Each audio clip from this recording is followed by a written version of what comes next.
भविष्य का दूसरा नाम है संघर्ष। हृदय में आज इच्छा होती है और यदि पूर्ण नहीं हो पाती तो हृदय भविष्य की योजना बनाता है। भविष्य में इच्छा पूर्ण होगी ऐसी कल्पना करता रहता है, किंतु जीवन ना तो भविष्य में है ना अतीत में। जीवन तो इस क्षण का नाम है, अर्थात इस क्षण का अनुभव ही जीवन का अनुभव। पर हम ये जानते हुए भी इतना सा सत्य समझ नहीं पाते।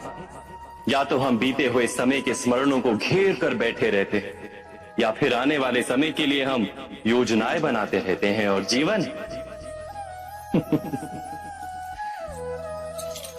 जीवन बीत जाता है। एक सत्य यदि हम हृदय में उतार लें कि ना हम भविष्य देख सकते हैं, ना ही भविष्य निर्मित कर सकते हैं, हम तो केवल धैर्य और साहस के साथ भविष्य को आलिंगन दे सकते हैं, स्वागत कर सकते हैं भविष्य का। तो क्या जीवन का हर पल जीवन से नहीं भर जाएगा? स्वयं विचार कीजिए।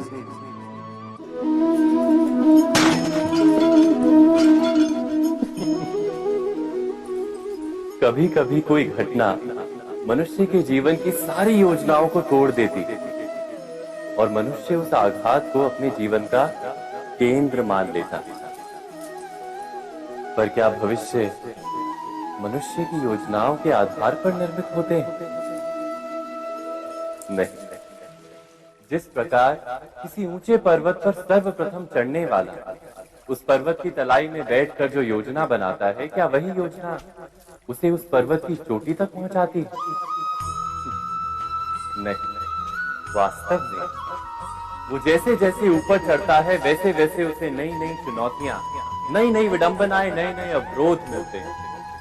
प्रत्येक पद पर वो अपने अगले पद का निर्णय करता है। प्रत्येक पद पर उसे अपनी योजनाओं को बदलना पड़ता है। कहीं पुरानी योजना उसे खाई में ना ढकेल दे। वो पर्वत को अपने योग्य नहीं बना पाता, केवल स्वयं को पर्वत के योग्य बना सकता है। क्या जीवन के साथ भी ऐसा ही नहीं? जब मनुष्य जीवन में किसी एक चुनौती, एक अवरोध को अपने जीवन का केंद्र मान लेता है, अपने जीवन की गति को ही रोक देता है, तो वो अपने जीवन में सफल नहीं बन पाता और ना ही सुख और शांति प्राप्त कर पाता। अर्थात जीवन को अपने योग्य बनाने के बदले स्वयं अपने को जीवन के योग्य बनाना ही सफलता और सुख का एकमात्र मार्ग नहीं। स्वयं विचार कीजिए।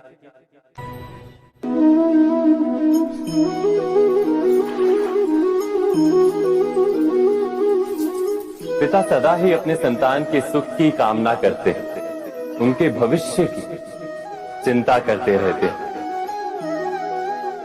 इसी कारणवश सदा ही अपने संतानों के भविष्य का मार्ग स्वयं निश्चित करने का प्रयत्न करते रहते हैं।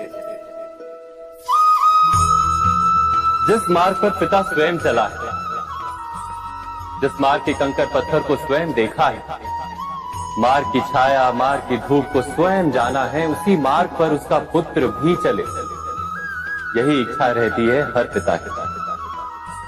निस्संदेह उत्तम भावना है ये, किंतु 3 प्रश्नों के ऊपर विचार करना हम भूल ही जाते हैं। कौन से प्रश्न? प्रथम प्रश्न, क्या समय के साथ प्रत्येक मार्ग बदल नहीं जाते? क्या समय सदा ही नई चुनौतियों को लेकर नहीं आता?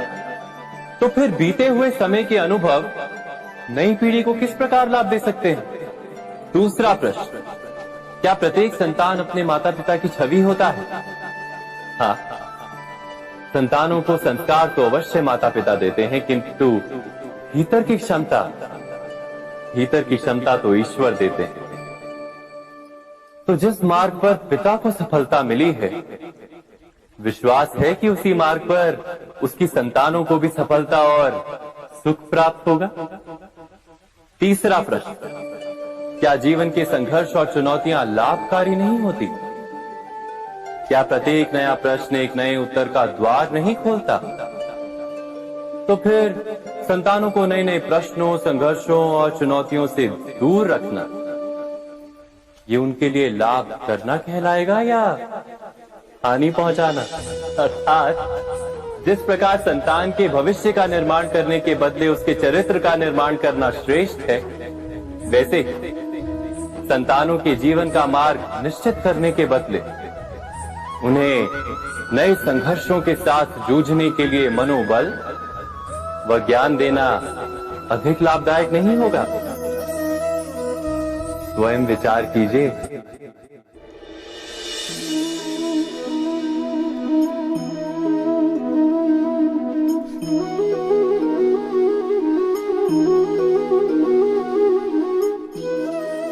जीवन का हर क्षण निर्णय का क्षण होता है।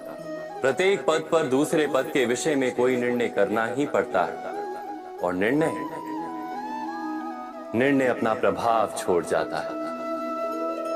आज किए गए निर्णय भविष्य में सुख अथवा दुख निर्मित करते हैं, ना केवल अपने लिए, अपने परिवार के लिए, आने वाली पीढ़ियों के लिए भी। जब कोई दुविधा सामने आती है तो मन व्याकुल हो जाता है, अनिश्चय से भर जाता है। निर्णय का वो क्षण युद्ध बन जाता है और मन बन जाता है युद्ध भूमि। अधिकतर निर्णय हम दुविधा का उपाय करने के लिए नहीं, केवल मन को शांत करने के लिए लेते हैं। पर क्या कोई दौड़ते हुए भोजन कर सकता है? नहीं।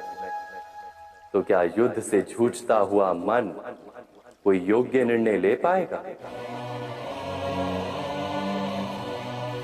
वास्तव में शांत मन से जब कोई निर्णय करता है तो अपने लिए सुखद भविष्य बनाता है, किंतु अपने मन को शांत करने के लिए जब कोई निर्णय करता है तो वो व्यक्ति भविष्य में अपने लिए कांटों भरा वृक्ष लगाता है। स्वयं विचार कीजिएगा।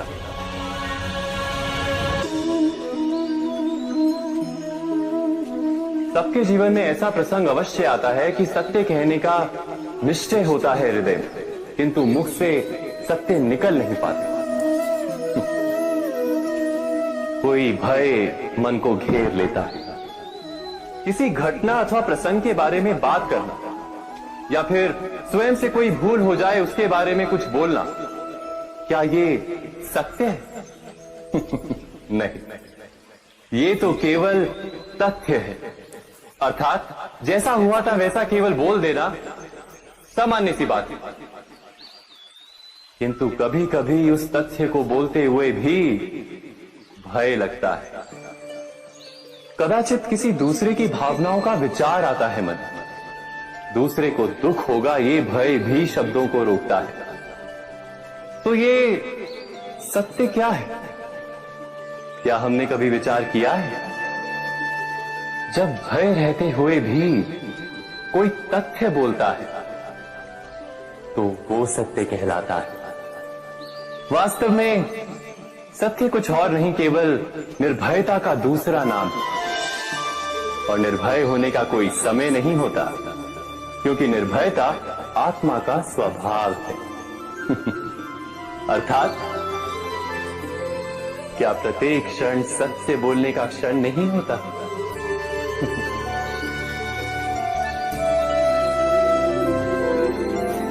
स्वयं विचार कीजिए। जीवन में आने वाले संघर्षों के लिए जब मनुष्य स्वयं को योग्य नहीं मानता, जब उसे अपने ही बल पर विश्वास नहीं रहता, तब वो सद्गुणों को त्याग कर दुर्गुणों को अपनाता है। वस्तुतः मनुष्य के जीवन में दुर्जनता जन्म ही तब लेती है जब उसके अंतर में आत्मविश्वास नहीं होता। आत्मविश्वास ही अच्छाई को धारण करता है। ये आत्मविश्वास है क्या?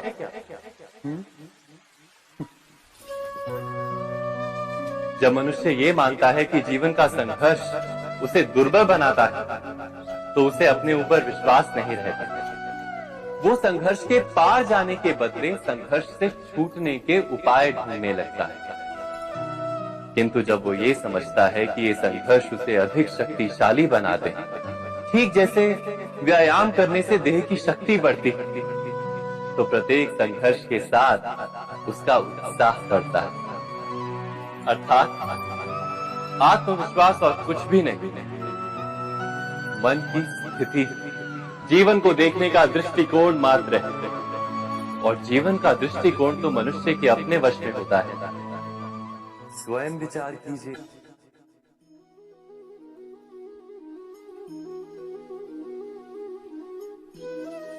ज्ञान प्राप्ति सदा ही समर्पण से होती है, ये हम सब जानते हैं। किंतु समर्पण का वास्तविक महत्व क्या है? क्या हमने कभी विचार किया? मनुष्य का मन सदा ही ज्ञान प्राप्ति में विभिन्न बाधाओं को उत्पन्न करता है।